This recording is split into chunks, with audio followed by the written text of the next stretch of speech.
Hi friends, అందరికీ నమస్తే అండి. Welcome to our channel.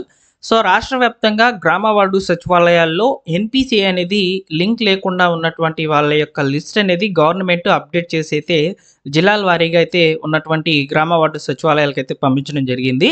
So ఈ యొక్క ఎన్పిసిఐ లింక్ యాక్టివ్లో లేనటువంటి వాళ్ళ యొక్క పేర్లు ఎందుకు వచ్చాయంటే, ప్రభుత్వము రాబోయే రోజుల్లో సూపర్ సిక్స్ పథకాలను అమలు చేయబోతుందన్నమాట. అయితే అమలు చేయబోతున్నటువంటి ఈ యొక్క సూపర్ సిక్స్ పథకాలకు సంబంధించి ఆల్రెడీ ఉన్నటువంటి లబ్ధిదారుల యొక్క డేటా అయితే గవర్నమెంట్ దగ్గర ఉంది కాబట్టి, ఈ డేటాలో ఎక్కువ మందికి ఎన్పిసిఐ అనేది లింక్ లేకుండా ఉందని గుర్తించింది అనమాట. ఈ ఎన్పిసిఐ అనేది లింక్ అనేది చేసుకొని ఉంటేనే, అంటే మీ యొక్క ఆధార్తో ఎన్పిసిఐ లింక్ అనేది చేసుకొని ఉంటేనే గవర్నమెంట్ విడుదల చేసేటువంటి ప్రభుత్వ పథకాల డబ్బులు ఏవైతే ఉన్నాయో వాటిని డీబీటీ విధానంలో ట్రాన్స్ఫర్ చేస్తుంది. కాబట్టి ఈ డీబీటీ విధానంలో విడుదల చేసేటువంటి ఈ డబ్బులు మీకు ఎలాంటి అభ్యంతరాలు లేకుండా మీ ఖాతాల్లోకి పడాలంటే ఖచ్చితంగా ఎన్పిసిఐ అనేది యాక్టివ్లో అయితే పెట్టుకోవాలి ఉండాలన్నమాట. అయితే ఇది చాలామందికి కూడా తెలియదండి. ఎన్పిసిఐ అనేది మీరు ఏ విధంగా మొబైల్లో సులభంగా చేసుకోవచ్చు అనమాట, లింక్ చేసుకోవచ్చు మీ యొక్క ఆధార్తో. అది ఎలాగనేది నేను మీకు చెప్తాను ఈ వీడియోని పూర్తిగా చూడండి. అలానే ఇన్ఫర్మేషన్ మీకు నచ్చితే తప్పకుండా లైక్ చేసి షేర్ చేయండి ఫ్రెండ్స్. ఓకేనా, ఇక వివరాల్లోకి అయితే వెళ్ళిపోదాము. సో అయితే ముందుగా మనము ఒక బ్రౌజర్ అయితే తీసుకోవాలండి. సో ఇక్కడ నేను ఎగ్జాక్ట్గా చూపిస్తాను చూడండి. సో మీరు మీ మొబైల్లో గూగుల్ క్రోమ్ అనేది తీసుకోండి. సో తీసుకున్న తర్వాత ఈ విధంగా వెబ్ పేజ్ అనేది ఓపెన్ కావడం జరుగుతుందన్నమాట. ఇందులో స్టెప్ బై స్టెప్ చెప్తాను, క్లియర్గా అయితే వినండి. సో ఎన్పిసిఐ అని టైప్ చేయగానే ఈ విధంగా national payments corporation of India అనేది కనిపిస్తుంది అనమాట. సో దీని మీద క్లిక్ చేయండి వెబ్ పేజ్ మీద. సో ఈ వెబ్ పేజ్ మీద క్లిక్ చేసిన తర్వాత ఇక్కడ చూడండి ఆప్షన్స్ ప్రోడక్ట్, కన్జ్యూమర్, మీడియా ఇవి ఉన్నాయి కదా. ఇందులో కన్జ్యూమర్ సెలెక్ట్ చేసుకోవాలన్నమాట. కన్జ్యూమర్ సెలెక్ట్ చేసుకున్న తర్వాత భారత్ ఆధార్ సీడింగ్ ఎనేబులర్ దీని మీద క్లిక్ చేయాలండి. సో క్లిక్ చేయగానే ఓపెన్ అవుతుంది అనమాట. ఇంకొక వెబ్ పేజ్లోకి అయితే వెళ్తాము. ఇందులో మీ దగ్గర ఖచ్చితంగా మీ యొక్క ఆధార్ నెంబర్ అనేది పక్కన పెట్టుకోండి. So Aadhaar seeding and deseeding options ఉన్నాయి కదా. సో ఆధార్ సీడింగ్ అనే ఆప్షన్ని సెలెక్ట్ చేసుకున్న తర్వాత ఫస్ట్ ఇక్కడ మీ యొక్క ఆధార్ నెంబర్ అడుగుతుంది. సో 12 నెంబర్లు అయితే ఇక్కడ ఎంటర్ చేయాలి, 4 నెంబర్లు అయితే ఎంటర్ చేసేయాలి. తర్వాత రిక్వెస్ట్ ఫర్ ఆధార్ అని క్లిక్ చేయగానే సీడింగ్ అనేది అడుగుతుంది అనమాట. ఫ్రెష్ సీడింగ్ అనేది సెలెక్ట్ చేసుకోండి. లేదా మీరు సేమ్ బ్యాంక్లో 2 account, current account, savings account కలిగి ఉంటే ఈ మూవ్మెంట్ అనేది సెకండ్ ఆప్షన్ అనేది సెలెక్ట్ చేసుకోవాలి. లేదు ఒక బ్యాంక్ నుంచి ఇంకో బ్యాంక్కి మీరు ఈ యొక్క ఆధార్ సీడింగ్ అనేది ట్రాన్స్ఫర్ చేసుకోవాలనుకుంటే so movement from one bank to other bank అని చెప్పి సెలెక్ట్ చేసుకోవాలి. చాలామంది కూడా ఫ్రెష్ సీడింగే సెలెక్ట్ చేసుకుంటారు, ఎందుకంటే వాళ్ళకి ఫస్ట్ టైం అనమాట ఇది ఆధార్ సీడింగ్ అనేది చేయడం ఎన్పిసిఐతో. సో ఇక్కడ ఫస్ట్ మీ యొక్క బ్యాంక్ ఏదో సెలెక్ట్ చేసుకోవాలి. ఇక్కడ బ్యాంక్స్ అన్నీ కూడా వివరాలు అనేవి ఉంటాయి. సో ఇందులో ఉన్నటువంటి బ్యాంక్ని అయితే మీరు సెలెక్ట్ చేసుకోవాలండి.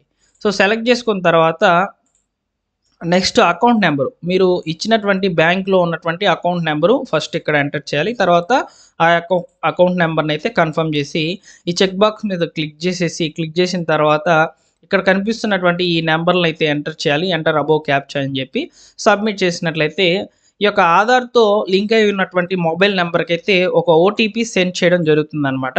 సో ఆ ఓటీపీ అనేది వచ్చిన వెంటనే కూడా మీరు ఆ ఓటీపీని నోట్ చేసుకొని అక్కడ సబ్మిట్ చేసినట్లయితే ఆధార్ అనేది సీడింగ్ అనేది అయిపోతుంది అనమాట. ఎన్పిసి అనేది యాక్టివ్లోకి అయితే వస్తుంది. సో ఈ యొక్క స్టేటస్ అనేది యాక్టివ్ పట్టేందుకు దాదాపు ఒక 2-3 రోజుల టైం అయితే పడుతుంది అనమాట. సో ఫస్ట్ ఇక్కడ మనము రిక్వెస్ట్ అనేది చేసినట్లుగా అయితే ఇక్కడ నుంచి సర్వీస్ అయితే వెళ్తుంది.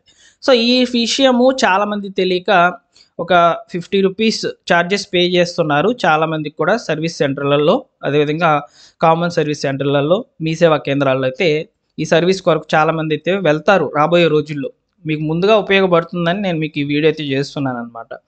సో ఈ విధంగా ఆధార్తో సీడింగ్ అనేది చేసుకోవాలి, ఎన్పిసిఐ అనేది యాక్టివ్లో పెట్టుకోవాలి. సో ఇక ఎన్పిసిఐ యాక్టివ్లో ఉందా లేదా అని తెలుసుకోవాలనుకుంటే ఇక్కడ స్టేటస్ అనేది కనిపిస్తుంది కదా, ఆధార్ మ్యాప్డ్ స్టేటస్ అని. సో దీని మీద క్లిక్ చేసేసి సో మీ యొక్క ఆధార్ నెంబర్ ఎంటర్ చేయాలండి. ఆధార్ నెంబర్ 12 నెంబర్లు ఉంటాయి కదా, అది ఎంటర్ చేసేసిన తర్వాత ఇక్కడ కనిపిస్తున్నటువంటి ఈ నెంబర్ మీద క్లిక్ చేసేసినట్లయితే సో మీ యొక్క ఆధార్ సీడింగ్ అయిందా లేదనేది ఇక్కడ చూపిస్తుంది అనమాట. చెక్ స్టేటస్ మీద క్లిక్ చేస్తే సో ఈ విధంగా మీకు ఎన్పిసి అనేది యాక్టివ్లో ఉందా లేదా అనేది ఈ విధంగా చెక్ చేసుకోవచ్చు.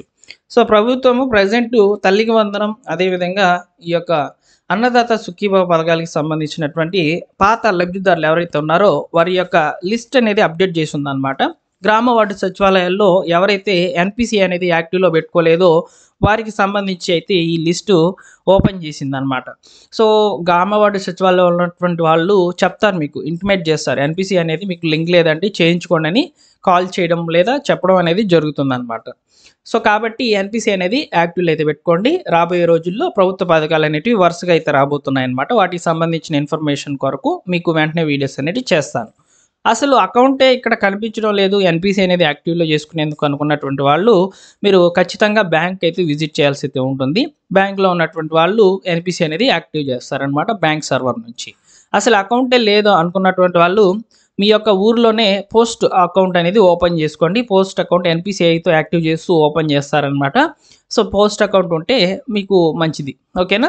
సో ఇక్కడ పోస్ట్ అకౌంటే కన్ఫామ్గా ఉండాలని నేను చెప్పడం లేదు. అకౌంట్ ఏది ఉన్నా కానీ అకౌంట్ రన్నింగ్లో ఉండి దానికి ఎన్పిసి అనేది యాక్టివ్లో పెట్టి ఆధార్ లింక్ చేసి కనుక ఉన్నట్లయితే మీకు ప్రభుత్వం నుంచి వచ్చేటువంటి ఈ యొక్క బెనిఫిట్స్ అన్నీ కూడా రావడం జరుగుతుంది, ఓకేనా.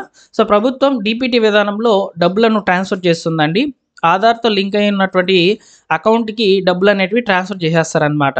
సో కాబట్టి ఆధార్తో ఇక్కడ మనం సీడింగ్ చేస్తాం, లింక్ చేస్తాం బ్యాంక్ అకౌంట్కి.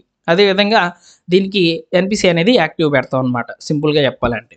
సో ఈ వివరాలు మీకు నచ్చితే తప్పకుండా లైక్ చేసి వెళ్ళండి ఫ్రెండ్స్. అలానే మన ఛానల్ సబ్స్క్రైబ్ చేసుకోండి.